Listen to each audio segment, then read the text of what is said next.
Hi, my name is Terry, and I've been asked by my coach, Dr. Wood, to tell my story.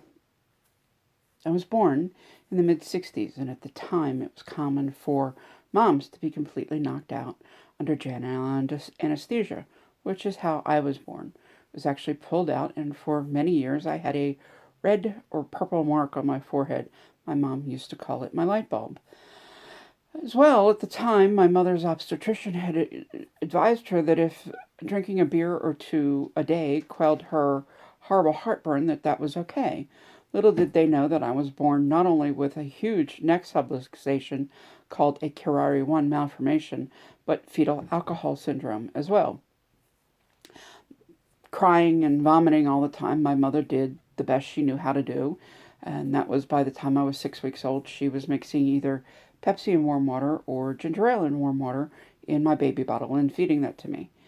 And by the time I was about 8 weeks old, they were feeding me mashed potatoes because they stayed down to stop me from crying. Little did they know that this was setting me up for a lifelong of obesity and struggles with my weight. By the time I progressed through puberty and childhood, at, I had my first migraine headache at age of 3. My mother took me at about age 5 to see the pediatrician, who told her that it was impossible for a child that young to be having migraines and that I was just seeking attention. My grandmother knew better because she saw the physical changes in me, the darkness around my eyes, the how pale and white I got, and how I would start to shake and just want to go to bed. So she knew that there was something more going on, but little did we know that it was all being caused from the Curare 1 from a birth trauma. I was in my 30s before we found that out. By the time I was in the second grade, I weighed about 110 pounds. The nurse sent home a note telling my parents that they should put me on a diet and watch what I ate. That worked short term, but my parents liked to live a life of pizzas and subs and fast food. My mother had this belief that if the government allowed it to be sold, it couldn't be bad for you. So therefore, when I wanted chocolate fudge Pop Tarts and Pepsi for breakfast on my way to school in the morning, she let me have it. By high school, I was well over 250 pounds and was involved in a lot of things and had friends, but was still overweight and not able to do some of the things my friends did. Went into college and continued eating, and there is this freshman 15 that sort of turned into the freshman 30 for me. Um, Came home from college, married a man that loved to cook, loved to eat, and I joined him. We, as most young couples would do, tried to have a child and found out 6 years into that I couldn't conceive. So we drowned our sorrows in Ben and Jerry's, and it was not unusual to have a pint an evening apiece. And then he got sick from morbid obesity and diabetes, heart and kidney conditions. He died in 2006, at which point I fell into a very deep black hole.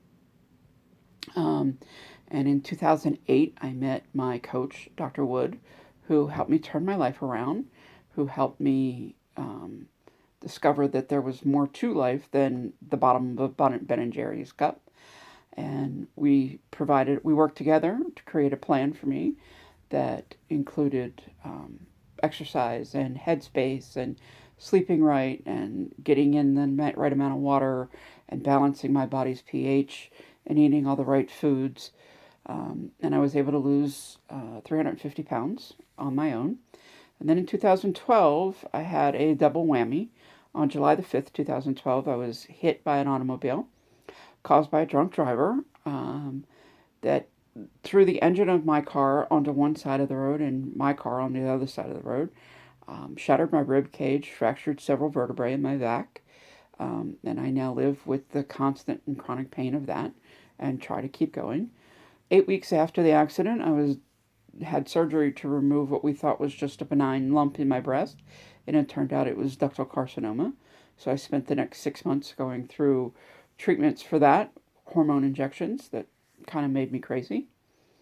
And all the while, Dr. Wood and I would talk, and Dr. Wood and I would um, talk about what I wanted in life. And the main thing I wanted in life was love again.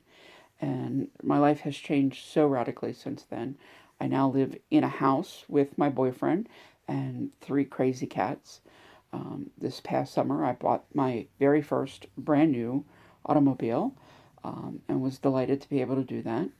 Um, and I have a life that I think is fantastic and would love to share with the details with anybody that would be interested in. So, love and laughter to you, and hope that you do well tonight. Thank you.